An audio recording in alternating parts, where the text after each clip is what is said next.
8 March વિશ્વ મહિલા દિવસ નિમિત્તે મોરબી જિલ્લાના શાસનને સુશાસન બનાવતા મહિલા અધિકારીઓનું મહત્ત્વનું યોગદાન રહેલું છે। આજની નવી પેઢી માટે સરકારી નોકરી માત્ર પગાર પૂરતી નથી, પરંતુ જવાબદારી અને સલામતી સાથે સમાજની સેવા કરવાનો માર્ગ છે। આ મહિલાઓ સાચા અર્થમાં રોલ મોડેલ છે અને કેરિયર બનાવવા ઈચ્છતી યુવતીઓ માટે પ્રેરણા સ્ત્રોત બની શકે છે।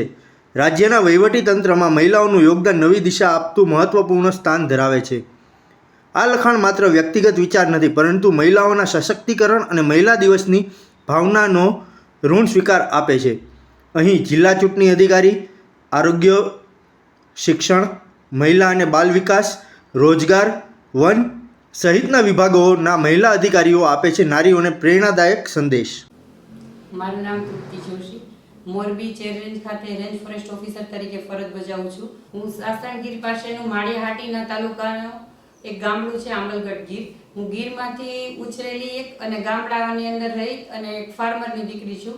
મારા પપ્પા ખેડૂત હતા, છતાં પણ અમને ત્રણેય ભાઈ બહેનને ખૂબ જ ભણાવી। મારો ભાઈ અત્યારે એટીએસ ખાતે અમદાવાદમાં જોબ કરે છે। તો જે ગામડાઓની અંદર રહીને પણ મને આજે ભણાવીને આટલી આગળ વધારી અને એક ડિપાર્ટમેન્ટની જે જોબ કરવા માટે જે તે સમયે તો લેડીઝ રિક્રુટમેન્ટ માટે કોઈ જવા નહોતા દેતા દીકરીઓને, તો એ મને અત્યારે ફોરેસ્ટ ડિપાર્ટમેન્ટની જોબમાં અલગ અલગ જગ્યાએ સાથે રહી અને મને આગળ વધારી કે ફોરેસ્ટ ડિપાર્ટમેન્ટની અંદર એક મહિલાઓની પણ ખૂબ જ જરૂર છે।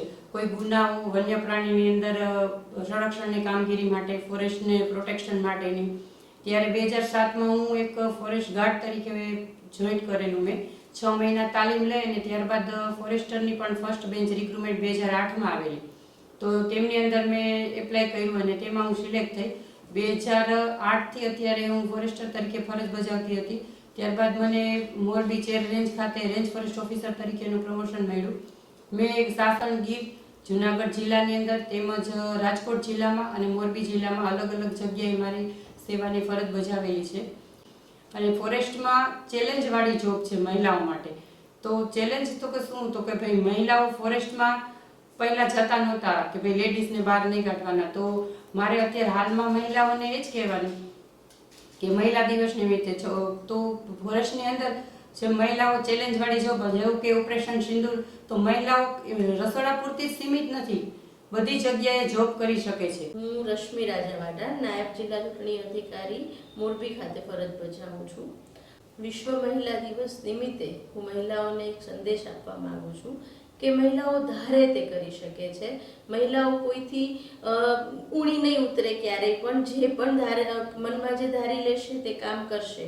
હું અહીંયા સુધી પહોંચેલી છું અને મેં જે મહેનત કરેલી છે એનું મને ફળ મળેલું છે।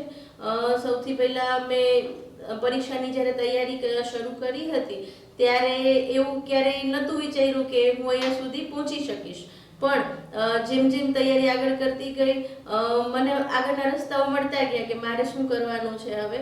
અલગ અલગ જગ્યાએ સરકારી નોકરીઓ અલગ અલગ શહેરોમાં મેં કરેલી છે। એના પછી જ્યારે અહીંયા પહોંચીએ ત્યારે હું બહેનોને એ સંદેશ આપવા માંગીશ કે મનથી, ખૂબ દ્રઢતાથી તમે આગળ વધશો તો પરિણામ તમારી રાહ જોવે છે, તમે પરિણામની રાહ નથી જોતા। મારું નામ ડૉક્ટર ખ્યાતિ ઠકરાર છે। અત્યારે હું આયુર્વેદ મેડિકલ ઓફિસર તરીકે જનરલ હોસ્પિટલમાં ફરજ બજાવું છું। અહીંયા આપણે 2018થી આ સેવા કાર્યરત થઈ છે અને ત્યારથી હું જ ફરજ બજાવું છું।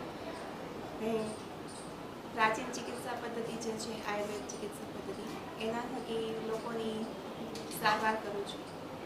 વુમન્સ ડે પર સ્પેશિયલી ગર્લ્સને, લેડીઝને બધાને કહેવા માગું છું કે જીવનનું કોઈ પણ ક્ષેત્ર હોય તમારી પસંદગીનું, એમાં આગળ વધો।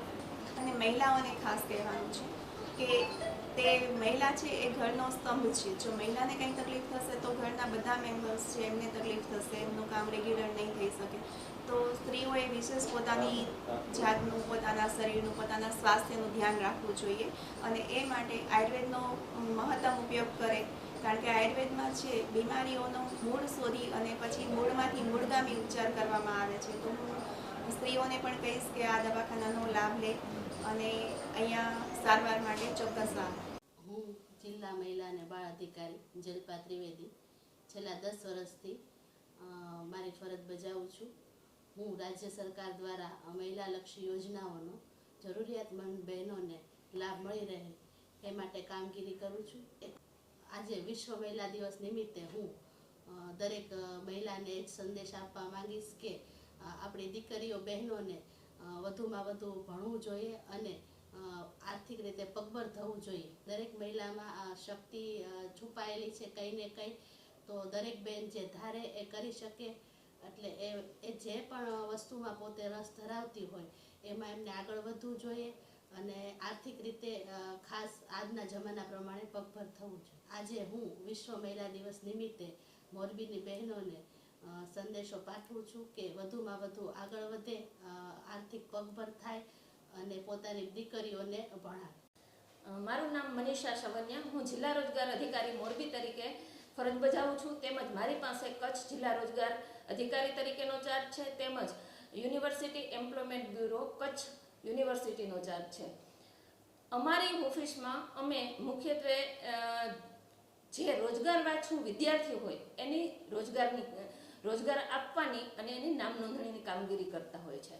આપણે મહિલા દિન નિમિત્તે જો લેડીઝને આપણે એક માર્ગદર્શન આપવું હોય કે એક સંદેશ આપવો હોય તો હું એ જ કહેવા માગું છું કે તમામ મહિલાઓએ ભણવું એ જરૂરી છે. અને આજના જમાનામાં ફક્ત ભણતર કે ડિગ્રી જ જરૂરી નથી, સાથે સાથે કૌશલ્ય પણ એટલું જરૂરી છે. આજે નહીં તો કાલે આપણામાં જે જ્ઞાન હશે તે કામ આવશે. આપણે પગભર ઊભા રહી શકશું અને તમામ મહિલાઓ જે આગળ વધે અને પોતાના પગભર થઈ ઊભા રહે અને સમાજની વ્યવસ્થા છે એને સુચારુ રૂપથી ચલાવે અને આપણા દેશની અર્થવ્યવસ્થા છે એમાં યોગદાન આપે એવી મારી બધાને શુભેચ્છા છે. નમસ્કાર, મારું નામ મયુરી ઉપાધ્યાય છે. હું ICDS વિભાગમાં પ્રોગ્રામ ઓફિસર તરીકે ફરજ બજાવું છું અને આજ વિશ્વ મહિલા દિવસ નિમિત્તે આપ સૌને એક સંદેશ આપવા માંગુ છું કે કોઈ પણ સંઘર્ષ હોય જીવનમાં તો પણ તમે તમારી મહેનત અને તમારો માર્ગ પસંદ કરવાની રીતથી ખૂબ સફળ બની શકો છો અને બીજી મહિલાઓને માટે પણ સમાજમાં ઉદાહરણરૂપ સાબિત થઈ શકો છો.